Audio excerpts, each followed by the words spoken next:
So there are any number of lessons that you could list out from an organization like NICE that's been operating for over 2 decades now. But these are sort of 8 that I thought, going back to the points I just made, have broad application across the experience that NICE has had in its programs for the NHS and for social care and for public health. And I've got a slide on each of these things just to go through them.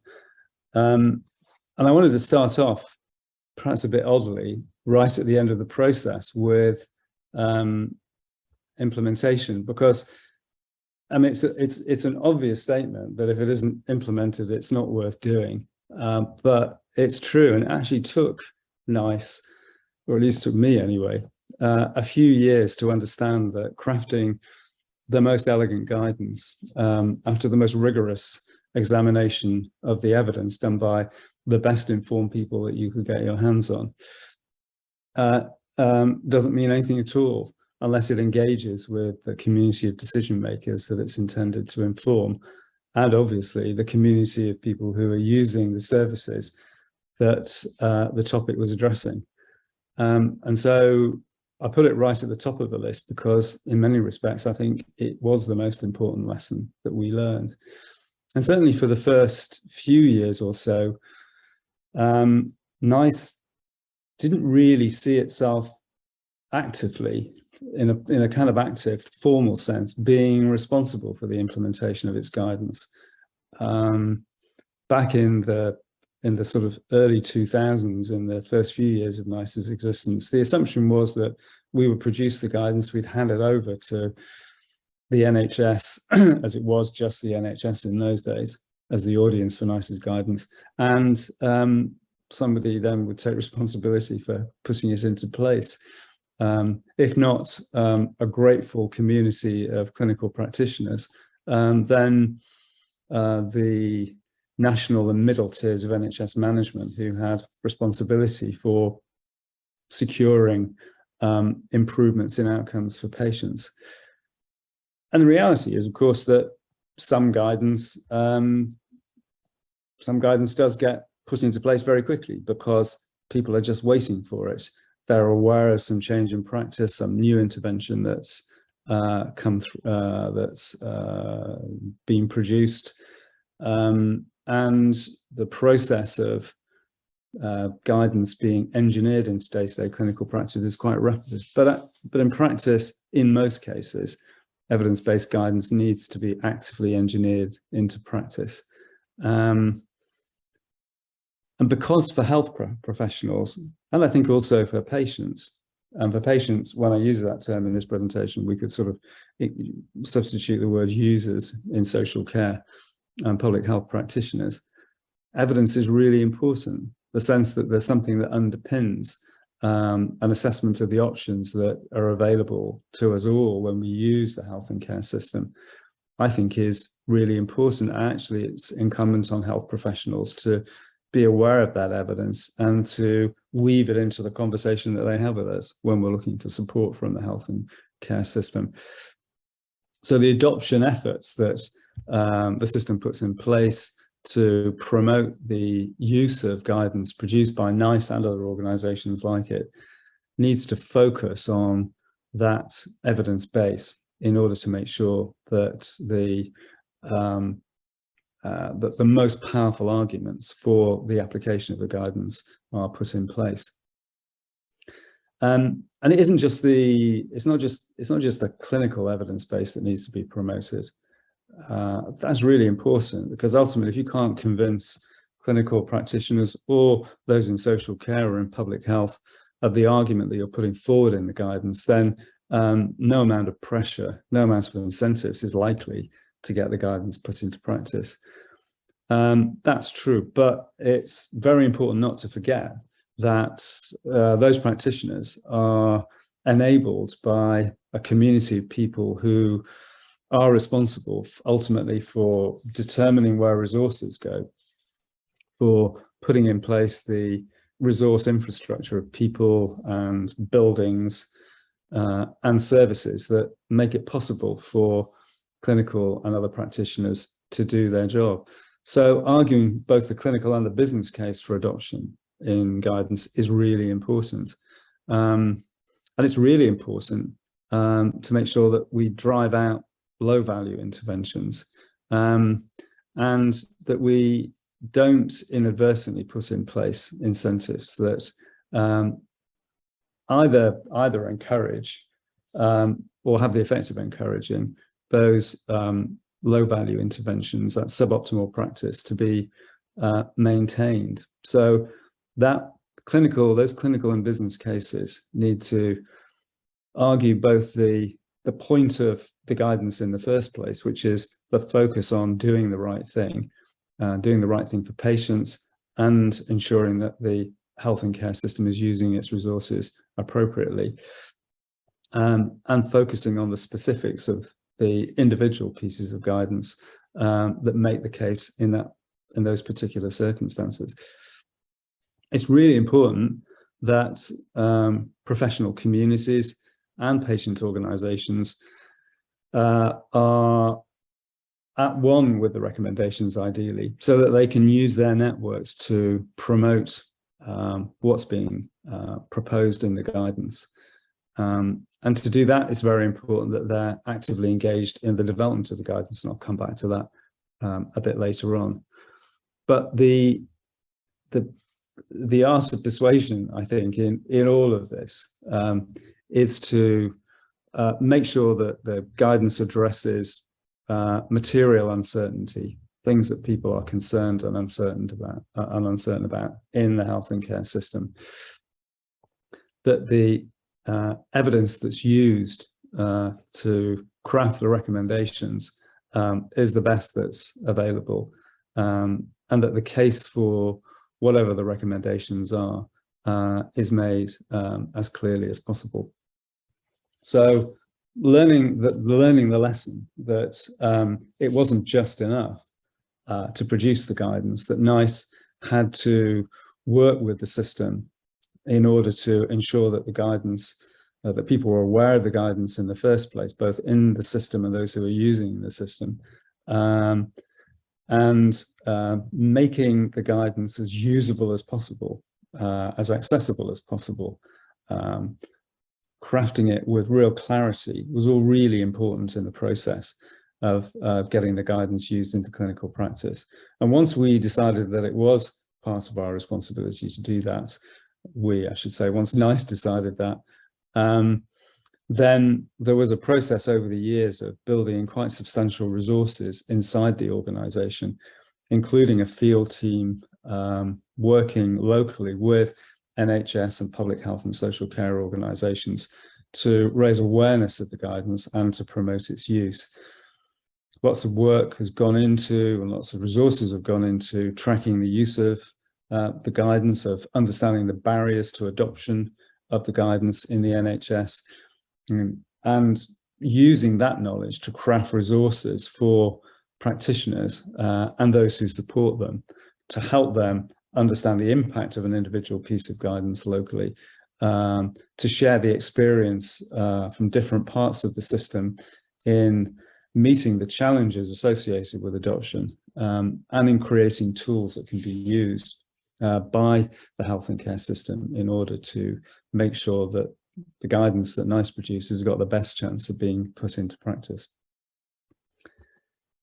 You need to be wanted as a producer of guidance in any healthcare system. There needs to be a broad acceptance that there's a place for a national point of reference, or a health system-wide point of reference that can be used by individual practitioners and also accessible to patients.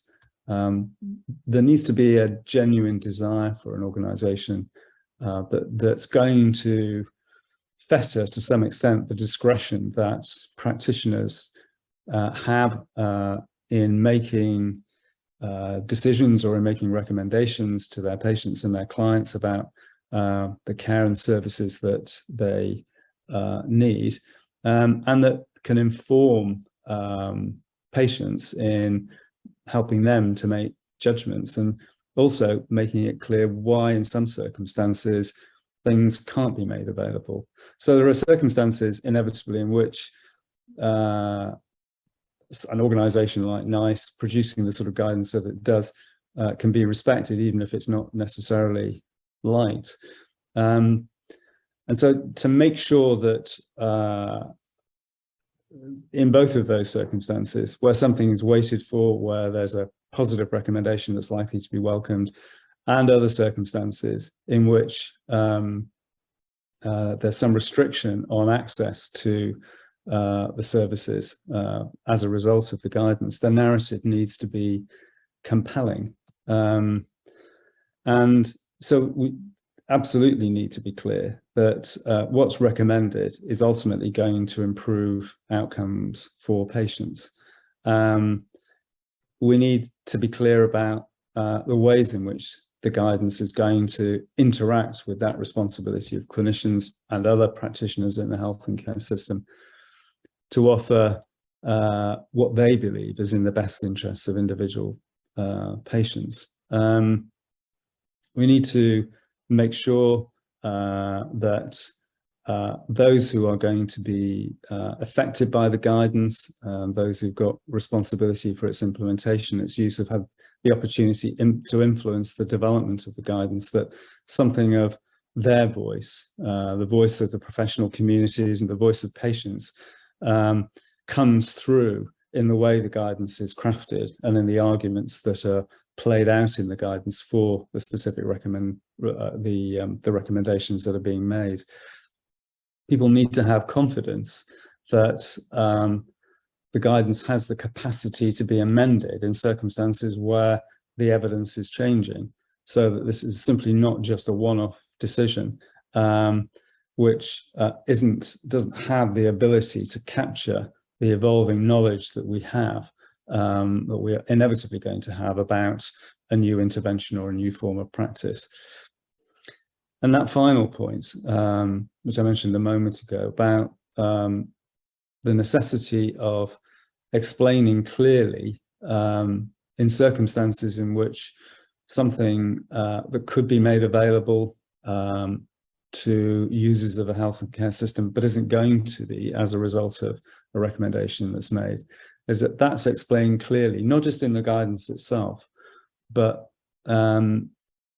one of the things that I learned early on was the importance of standing up and explaining to professional communities, to patient groups, in the national media, why it was that NICE was saying no, or not everything associated with this intervention, or whatever, explaining whatever the restriction might be. It was just important that we didn't become some kind of part of the faceless bureaucracy, and that there were people behind it struggling, puzzling through incomplete evidence bases, trying to understand and to manage uncertainty, and ultimately to make a decision that they could defend as being appropriate in the interests of the community of people who rely on the health and care system for their care. In circumstances in which we're dealing with our health, and everybody's affected by this, or will be affected by, almost certainly everybody in the country is going to be affected by something that NICE has said something about over its 20-year existence. It's really essential that the way in which those recommendations are crafted and the arguments behind them is articulated as carefully and as sympathetically as possible, and that narrative is compelling.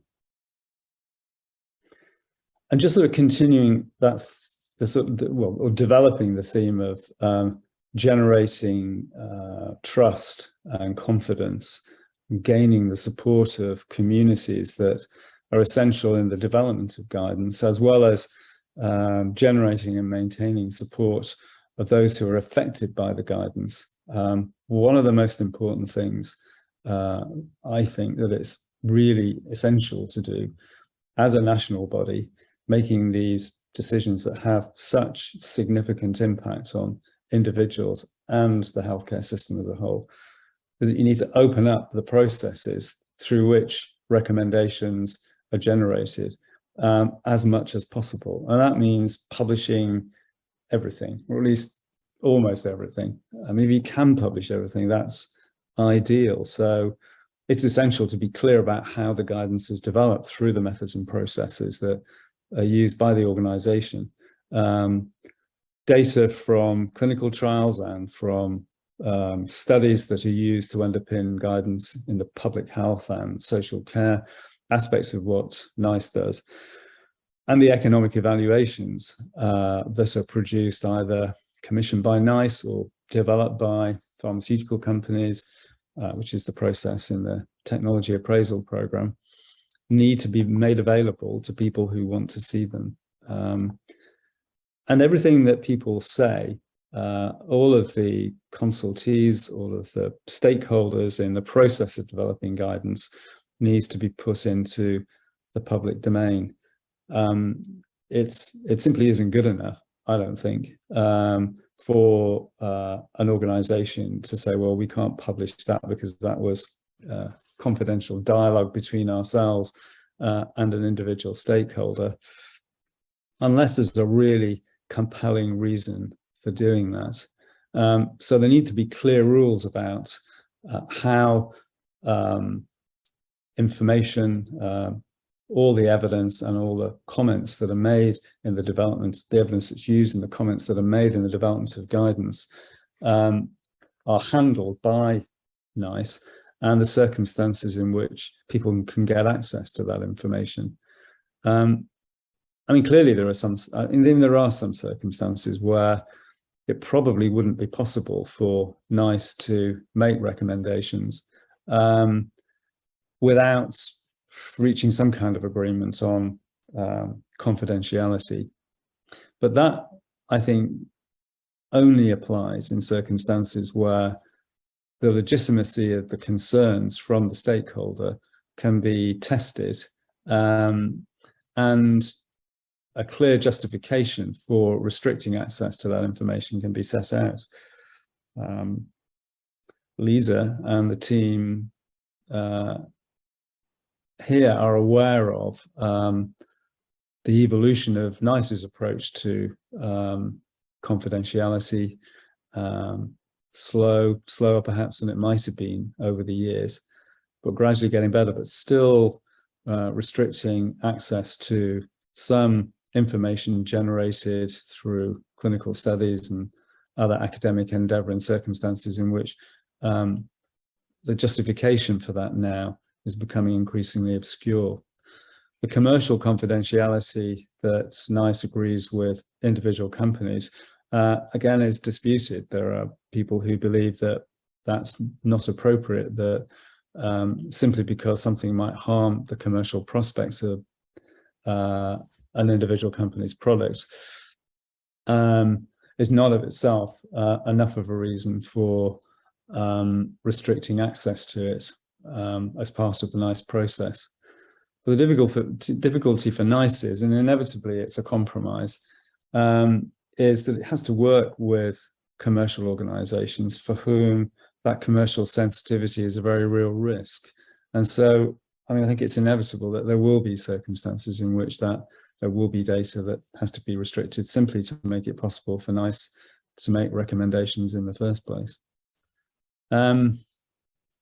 So it's very important, but obviously, as a general principle, the more that you can reveal that of the information that underpins the recommendation that you're making, the more likely you are to be able to explain why you've made particular recommendations, and the more likely you are to gain and maintain the trust and confidence of your audiences.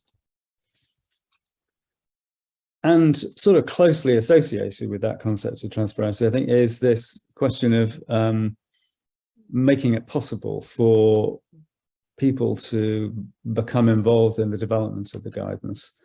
I think as a general principle, the more you're involved in a process, the more likely you are to share ownership of the outcome. Obviously, it doesn't apply. I mean, if you fundamentally disagree with the outcome, however much you might have been involved in it, you're probably not going to own it.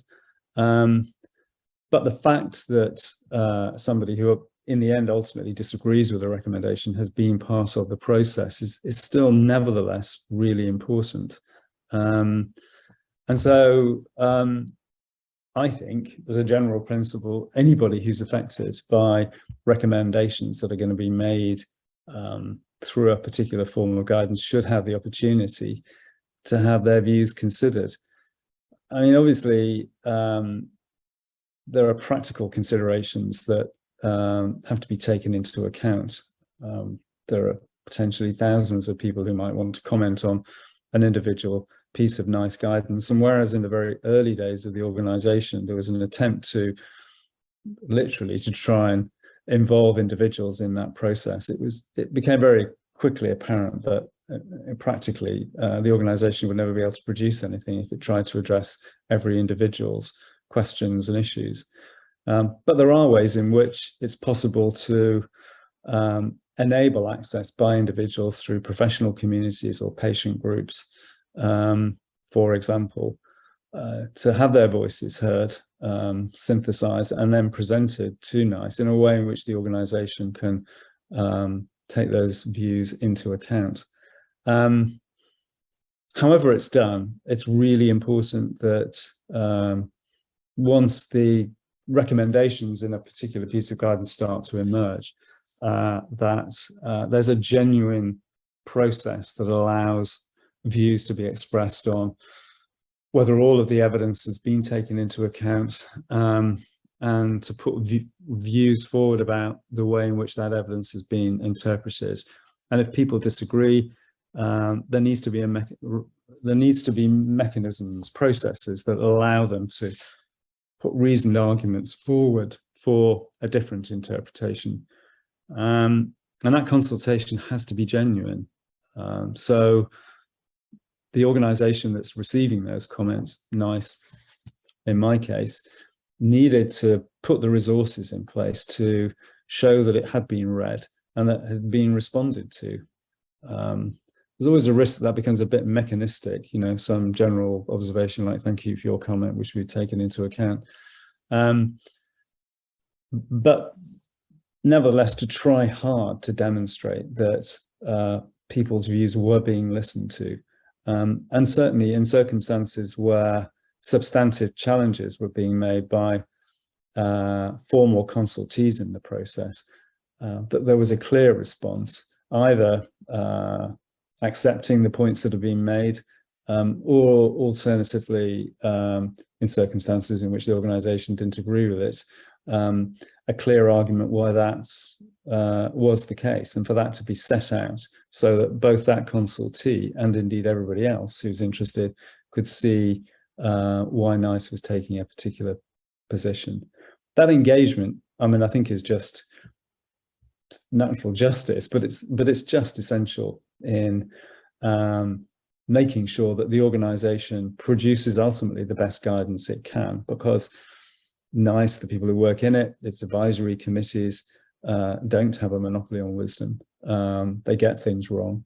And consultation and the broader engagement processes that are built into the development of guidance is a way in which the organization can correct itself, can produce better guidance, and not just better guidance, but also using those same principles, ultimately produce better processes and better methods for generating guidance in the future.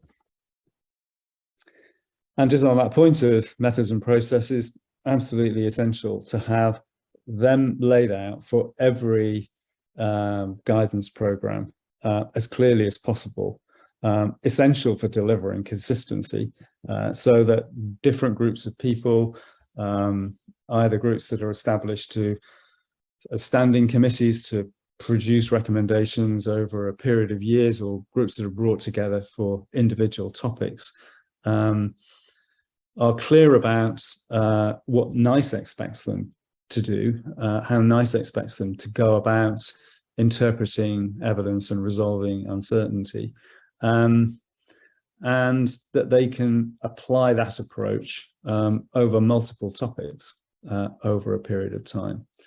And it's essential that the methods are a sufficient level of detail so that the organization's preferred approach, you can see here, to assessment and interpretation of evidence is clearly laid out. I mean, that's essential, it says here, to technology developers, but it's essential to anybody whose businesses or whose practices are going to be affected by NICE's recommendations, can understand how what matters to them is going to be dealt with by NICE. It's very important that, particularly for technologies, that the methods that NICE uses set out how the value that new interventions, new technologies are bringing to the NHS is going to be established. And so that companies can use that not just, and others, not just companies, can use that not just when they're actually in and engaged with the NICE process on a particular topic, but can also use that information to help inform how they develop new products in the future. It's essential they're kept up to date, obviously, and it's really important that that process is informed by the communities that the guidance is going to affect. So in a sense, anybody who's got an interest in how NICE goes about developing its recommendations for the health and care system ought to have the ability to engage in the periodic consultations on updating, changing and developing those methods and the processes. And the third bullet point here is it's an important one too, because the way evidence is assessed and interpreted legitimately varies, I think, from one jurisdiction to another, because to some extent it reflects the preferences and priorities, and in particular, and certainly when you're using economic evaluation to inform recommendations, it reflects the risk appetite of the health system in which the guidance is being developed. And so although those things are those aspects of the methods that NICE uses are not informed by sort of broad academic research on the process of assessing and interpreting evidence, it's important that they're nevertheless woven into the guidance. And that means that NICE needs to consult with those who are ultimately responsible for the governance of the health and care system. The Department of Health, NHS England, all have a legitimate interest in how NICE goes about the development of its guidance in applying its methods. And that's perfectly reasonable. NICE doesn't stand in isolation from the health and care system. It needs to make sure that its recommendations, the way in which it goes about developing its guidance, recognizes the ambitions and constraints that the health and care system is working under. And then the final point about uncertainty, again, really important. No evidence base looked at by a NICE advisory committee is complete. And the earlier that NICE looks at, for example, new health technologies, the more incomplete it is. So dealing with uncertainty is right at the heart of the process of developing guidance. So how uncertainty is dealt with, how it's addressed, and how committees go about ultimately crafting recommendations in the face of uncertainty needs to be clearly set out in the methods that the organization uses. And then just thinking about those decision makers, right at the heart of the NICE process is the work of the advisory committees, these groups of people drawn from the health, the sort of clinical public health and social care communities, who sit with people who've got particular academic skills and technical skills, alongside people who are representing the interests of users in the health and care system, who do it without being paid. They do it because it's important, they see value in it. They see it as part of a general contribution ultimately to improving what the health and care system is offering.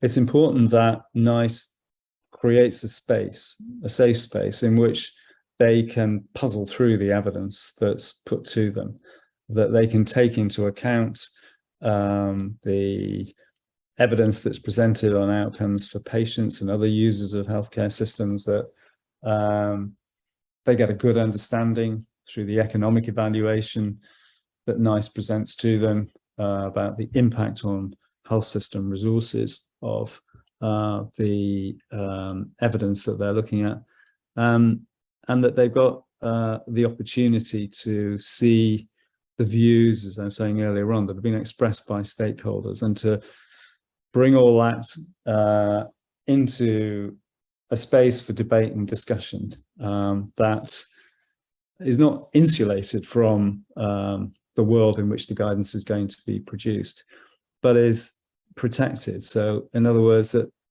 people feel that they can speak freely, express concerns, uncertainties, put different competing, contrary views around the table. They can do all of those things in the knowledge that what they're doing and the way they're going about it is going to be respected by NICE and by the wider communities that the guidance is affecting, and that they can apply ultimately their judgment, particularly in circumstances where there is uncertainty, about the right thing for the health and care system to do in individual cases. And just sort of thinking more broadly now about, rather than just inside NICE itself and the way it goes about things as an individual organization, NICE doesn't operate in isolation. It obviously relies on other organizations in the health and care ecosystem in order to be able to do its job. And in order for there to be an environment in which the kind of guidance that NICE produces to have an effect, it's essential that all the key partners in that healthcare system are as far as possible aligned in sharing their ambitions and in helping to reduce the risk that they're all running. And there are lots of partners. There's NICE, there's the MHRA, there are the companies that produce technologies, the Department of Health, the Treasury, there's the NHS itself, there are the academic communities. There's a whole range of entities that do things that NICE relies on and or have an impact on how NICE goes about its work.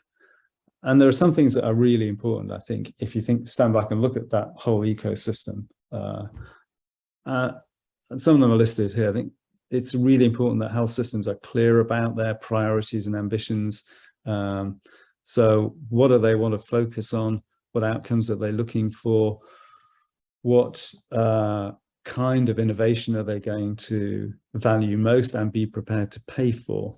How important is it that new forms of practice make a contribution to improving the efficiency with which health system resources are used? Companies need to offer sustainable value propositions. Some do, many don't.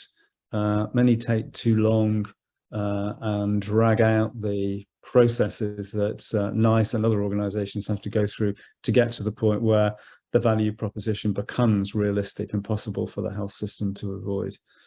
And one way in which we can move more rapidly, I think, towards getting close to a value proposition that's both sustainable and likely to be supported by organizations like NICE is early upstream engagement through scientific advice and market access advice. It was one of the big lessons that we learned, I think, but it was a good 10 years after NICE was established, that it wasn't just enough for us to have well-crafted ways of testing value propositions at the point at which they were presented to NICE in an individual guidance program. If we really wanted, if we were really committed to making sure that the best practices were promoted as quickly as possible, then it was important that NICE engaged with companies as early as possible in order to help them understand what an advisory committee at NICE was likely to be looking for, to explain, going back to that point about methods, about how NICE synthesizes and interprets evidence, so that companies could build that knowledge into their research and development programs as early as possible. So putting in place arrangements for that early dialogue when NICE finally did it, was an important development. Working closely with the regulatory body, the MHRA, upstream, and NHS England when it was created downstream, again was something curiously that NICE had to learn. I mean, it's not that NICE didn't speak to the MHRA or ignored the reality of the role that NHS England was playing, but equally it wasn't simply the case that efficient business arrangements between those different components in the system just simply existed. They had to be created and worked at. And again, so learning the fact that there had to be an active process of making those business transactions work efficiently, and constantly looking for opportunities of making them work more efficiently, challenging long-held assumptions about, for example, the sequencing of decisions taken by the regulator and by NICE, meant that improvements could be built into the way in which guidance was produced. So it's turned out to be possible for NICE to start its processes of evaluation of a new technology, for example, before the MHRA had produced its final recommendation, without compromising the independence of the MHRA, and ultimately without compromising the value of the guidance that NICE produces. So all of those things, which in many ways just seem blindingly obvious, but for whatever reason took time for all of those organizations to learn and understand, and they're still in the process of refining those relationships even today. And just to finish up, it was never going to be perfect. NICE isn't a council of perfection. It never was, and it's never going to be. But it's not bad. It's pretty good at what it does, I think. And it would have been even better if we could have learned some of these lessons and applied some of that learning earlier in the evolution of the organization. And just picking out a few things that we might have done better, that point about focusing on adoption and implementation of guidance ought to have been a strong theme right from the beginning of NICE's work. We could have introduced the single technology appraisal program from the outset, I think, which would have enabled the organization to have moved more quickly from dealing with drugs that had been licensed for sometimes more than 10 years to moving much more quickly towards the drugs that were being introduced into the system at the time that NICE started work. I think also it would have been helpful, again, just focusing on the technology appraisal program, to have introduced the idea of conditional approval, which conventionally inside NICE or the NHS has been framed around the Cancer Drugs Fund, but is now broadened out to an innovative drugs fund. Because there were so many circumstances in the early years of NICE where the evidence base simply wasn't sufficiently mature or complete to enable an advisory committee to call a decision definitively one way or the other. And the only option that NICE had was, in those circumstances, was either to take a huge risk and say yes, or to take a huge risk and say no. There was no opportunity to say, well, look, we're not sure, but if we use it carefully in these circumstances and we collect this data, and then we take another look at it at this point, then we're going to be able to be much more confident about the recommendation. I think that's something that could have been introduced much earlier in the process. And that wasn't a decision that NICE could have taken. It would have required the Department of Health, ultimately, as the budget holder, to have moved more quickly to do that. That upstream engagement I talked about, again, a fairly recent development. in NICE's evolution, certainly only really being promoted significantly in its second decade, NICE's second decade, and something that could have been put in place earlier in the process. And then just thinking more broadly about how NICE presents its recommendations. So across all of its programs, technology appraisals, clinical guidelines, interventional procedures, across all the programs that NICE has.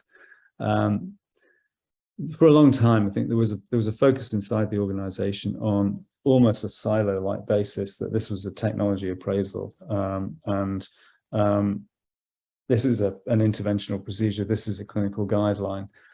And the reality for clinical practitioners is that, you know, there is a care pathway, essentially. And in order to find out what NICE is saying about a particular disease or condition, or indeed how to deal with options and challenges at particular points on a care pathway, required a fairly deep knowledge of NICE's website in order to find that information. It's much better now, much better presented than it was originally, but I think we could have moved more quickly to a care pathway presentation of our guidance rather than a guidance type presentation, which is what happened. And then finally, I think, you know, one of the big surprises to me in the early years of NICE was the enormous global interest in the organization. I mean, it probably says something about me and my knowledge of what NICE could be, and indeed the world of evidence-based practice. That it came as an enormous surprise to me that NICE was such a focus of interest around the world. It was difficult in those early days. It was such a small organization to devote much time to taking advantage of the leadership role that NICE developed quite quickly as a result of the very public way in which it went about its work, and the influence that NICE had on the way the NHS practiced. And I think one of the things that we might have done would be to invest earlier, more substantively, in capitalizing on that interest and in promoting the role that NICE had and still has in leading the world in the interpretation of evidence to inform practice. So Lisa, I'll stop there now and stop sharing my screen, and very happy to take any questions anybody has. And again, thanks very much for the opportunity of talking this evening. Thank you so much, Andrew. I think we should have booked 2 hours. We have a lot of people. So David, you go first. And I look forward to your hands on the screen to make an order of questions. Go ahead, David. Okay, yes. I mean, I'm a huge admirer of NICE on the whole, but I think the place where it has fallen down a bit is in situations where there aren't any good treatments. And it is just not said so far too often, in my view, and especially when that gives an entree for various sorts of quackery. Take acupuncture. I mean, the one guidance group recommended it in some sort of chronic pain, I forget which now. That was revised, they didn't recommend it. And then another guidance group for a slightly different sort of chronic pain recommended it again. A big change that has happened over the last 15 years is that people have realized just how irreproducible a lot of evidence is. And for example, 100% of trials of acupuncture that come from China or Russia, actually, are positive. And that's just ridiculous. I mean, it's obviously just a product of commercial pressure and Chinese nationalism. But the groups that recommended it took it seriously. And that seems to me most unfortunate, really, and not good for either financially or for patients. So my question really is then, what do you do about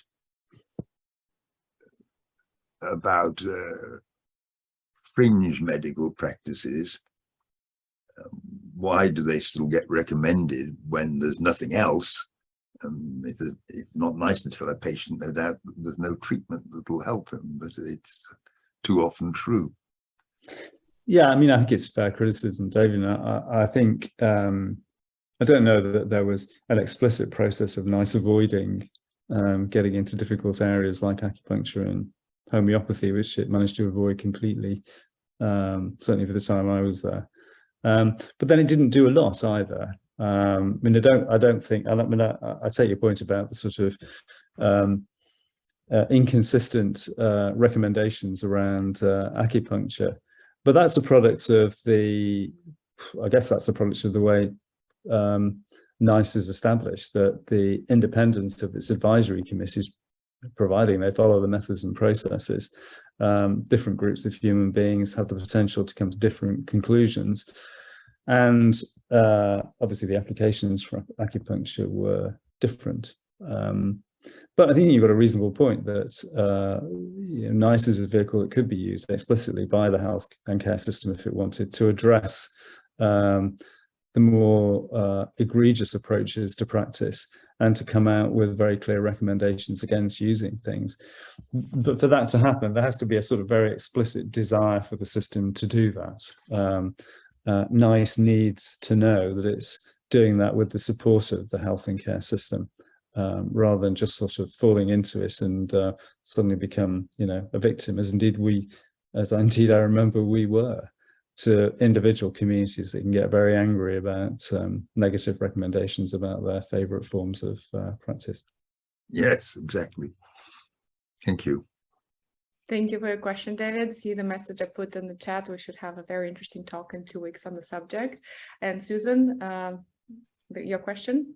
Thank you. It's a question about what is the evidence about political influence, if there is one. I clearly remember you saying if a guideline falls on stony ground, it hasn't worked. And CG 190, my intrapartum care guideline, we're still struggling with the three main recommendations of place of birth, CTG's a test that doesn't work, and cord clamping, an outrageous intervention without an intervention. I'm still, chasing all the details I can. But do you have any advice? And have you got any tidbits about the lobbying behind the scenes? We heard a little bit about it on ME. I do not wish to go there, but I got the impression that the obstetric community just said, we're not doing this, and would not engage with the evidence. And I was very disappointed. Yeah, it's interesting, Susan. I mean, I think that there's a distinction I'd make between political interference, which people have expressed concern about and accused NICE of being susceptible to and a victim of. And I genuinely, I can say, in the time I was there was no successful attempt by politicians to influence the guidance that NICE produces. In fact, it would be quite difficult. I mean, I agree with you. I think you're fantastic on that, but they do then foul it up afterwards. A leaflet for women interfered with by ministers and Simon Stevens, so that it sort of, it just messes up the clear advice that NICE gave. I completely, there are ways in which they can interfere to make it difficult for recommendations put in place. And you made the point about a particular professional community, obstetricians, and I mean, they too can both frustrate the development of guidance and also frustrate its implementation if they don't like what's in there. So, I mean, it is an issue. I mean, overt public influence actually just isn't possible, because actually you, as chair, and your committee members just would walk away from it if you detected that I was trying to persuade you, or, in the past, or Sam Roberts, now the chief executive, was attempting to twist the arm of an advisory committee on the basis of what politicians wanted. But they are involved, and they do have a legitimate role. And just one quick observation, the safe staffing guidance that NICE produced, or the program that we established, was pulled as a very specific, deliberate act by NHS England, not because the guidance was wrong, but because they were worried that they simply wouldn't be able to support the application of the guidance because it was too expensive. And in one sense, it's very disappointing when that happens. But in another sense, I think, well, fine, you know, if actually you asked us to do it, and if you now don't want us to do it, then you have to be public about why you don't want us to do it, and we'll stop it and we'll put our resources somewhere else. Thank you. Lydia, we cannot see you, but I see your hand, so please go ahead with your question. Here I am. Hi. No, actually, it's more a question towards the future, and especially since we now have an opportunity in Europe with the review of the pharmaceutical legislation, that hopefully things can be changed. And I wanted to hear your opinion about the system with the FDA, that you have those end of phase 2A meetings where there is a kind of advice for designing the registration trials. And because I think the whole idea is that registration trials should be better, should be designed better, so that they answer also the questions from the HTAs, the downstream stakeholders. I understood that also from what you said.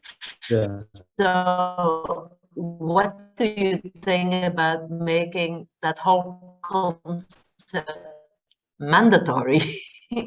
Maybe it's far-fetched, but and it may the value of that may vary from one jurisdiction to another, but it ought to be just the sensible thing to do, because what's the point of everybody spending enormous amounts of money and huge amounts of time developing something, and it gets to an advisory committee and the committee looks at it and says, well, you know, we don't know what the answer to the question is, the question being what incremental benefit does this intervention, this technology, whatever it might be, bring?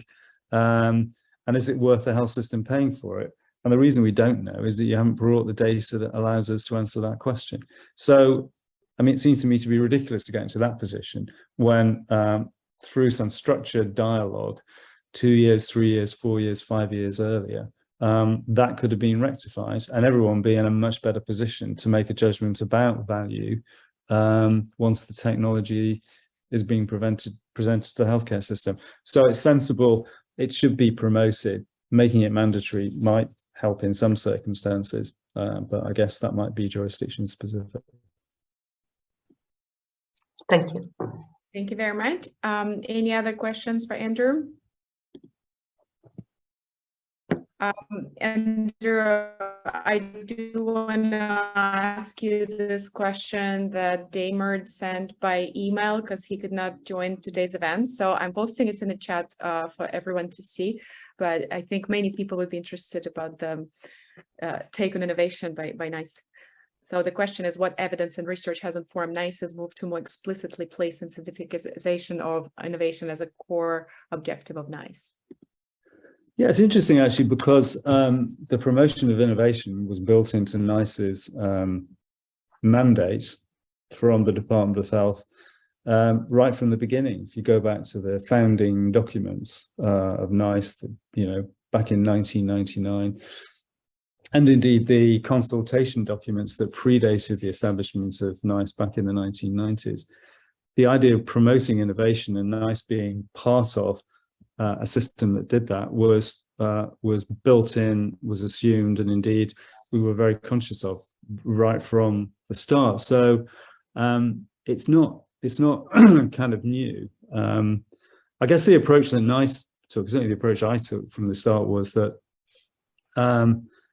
it couldn't just be innovation for innovation's sake. You know, oh, this is new. It's different, therefore you should buy it and you should start using it. Innovation needs to bring material, incremental, therapeutic or diagnostic improvement, and it needs to bring it at a price that makes sense for the healthcare system. But in those circumstances, it's absolutely essential that NICE is part of the system for pulling that innovation in and promoting it in the NHS. I think. There's a follow-on question from Susan in the chat. Oh, yeah, I was just saying, if one could use the word innovation creatively, it would be very nice to set up, you know, new rules and new systems for stopping things, how they get taken out. I mean, I'm obviously thinking of screening, which has a sell-by date and treatment gets better or something else comes along. But that seems to be, nothing seems to be dropped. It's very hard to drop. But I guess there's new ways of building also the relationships between healthcare practitioners and patients, new ways of social prescribing. So innovation could be not being dazzled by new toys. Yeah, no, absolutely. And actually there's an interesting point there, Susan, as well, about another kind of challenge or criticism that's made sometimes of NICE, that we're always pushing new things into the system, but we never actually say we should stop doing something. You know, why don't you make it clear in your guidance that if you're recommending this, then this new thing is going to be used in these circumstances, then the thing that was being used before doesn't need to be used anymore. And I always thought it was in many respects quite a sensible idea, except I also thought, wasn't it kind of blindingly obvious? Or surely it wouldn't be the case that practitioners would be using two things. You know, if you're recommending a new thing, wouldn't it be blindingly obvious that you stop doing the old thing? Maybe that's the lesson I never learned, because we never moved to make those sort of displacement recommendations explicit. But that said, if you go to NICE's website, there is, or there used to be, a huge list of do not do recommendations in the guidance, culled from lots of our clinical guidelines. And it was through the clinical guidelines program that we focused on the things that were being done that were suboptimal or had limited value and should either be stopped or only used in very specific circumstances. The problem with the technology appraisal program, which is what gets all the publicity, is that in general, we're pushing new things into the system. We're not recommending taking things out. Okay, final question. Thank you, Andrew, from current NICE to former NICE. Go ahead, Francois. Thank you, Lisa. Andrew, I have a question which is bugging me, I have to say, since the start of the pandemic. When, unfortunately, and it was alluded to by David, I must say, when unfortunate lesson learned from the COVID pandemic was the spread of fake news, the promotion of established medicines without in conditions without any evidence of efficacy, but evidence of harms. My question to you, Andrew, do you think that NICE and how NICE could be more involved in the fight of these fake news and the spread of these fake news? Yeah, it's a short answer, but I think it would require, in the nature of fake news and its promotion and the speed at which it, excuse me, the speed at which it, social media disseminates it, NICE would have to rethink how it went about assessing evidence to reach conclusions. So, if something's being promoted for whatever it might be, treating COVID or anything else that might come up, the news gets out. It's no use NICE saying, fine, we'll list it for review and we'll let you know in 2 years' time or whatever it might be. There needs to be really rapid processes for NICE to assess the evidence and come out with a conclusion. And that has to be robust. It's going to be trusted and applied. But it is possible to do that because, of course, the NICE guidelines program puts in place a program of lightningly fast guidelines on the treatment of people in hospital with COVID, producing recommendation within a couple of weeks in some circumstances. And obviously that happened absolutely almost in the last couple of weeks I was at NICE, but I was really excited by that. It seemed to me that offered the opportunity. I mean, obviously an immediate opportunity to address an urgent question or urgent questions about the treatment of people with COVID-19, but also the opportunity to learn and perhaps draw broader conclusions and apply those lessons more broadly about how it's possible to safely take an evidence base that's available on a hugely urgent question and produce an answer, a credible answer for the healthcare system quickly. I don't know whether NICE has done that. It may be that the circumstances for needing to do that aren't there, but I think it's a really important piece of work that I think NICE should learn from. All right, Susan, this is the very, very last question. Sorry, I just want that if you were part of turning NICE into a learning organization that is maintained beyond you of reflecting and learning, then that's an incredible legacy. And I just want to say, having chaired the COVID rapid, whatever it's called, living guideline, that's what it is, using Magic App and all the rest of it. I was incredibly impressed by the people at NICE. I was incredibly impressed by the speed of it. I loved it when we did ivermectin. You know, for the first time, I had to have a briefing about death threats. But, you know, good old NICE. Either nobody's listening, which is a bit of a worry, or slow, deep thinking is always going to be behind, because it is slow, deep thinking done as quickly as possible, as safely as possible. And, you know, what did that NICE say? It said, don't use it unless you want to research it. Yeah, and nothing terrible happened, because that was blooming obvious. Or, you know, it's dangerous, don't use it. And we did come up with a research recommendation, I think, or maybe we didn't. Using research only, knowing it was not going to happen. That's what we did.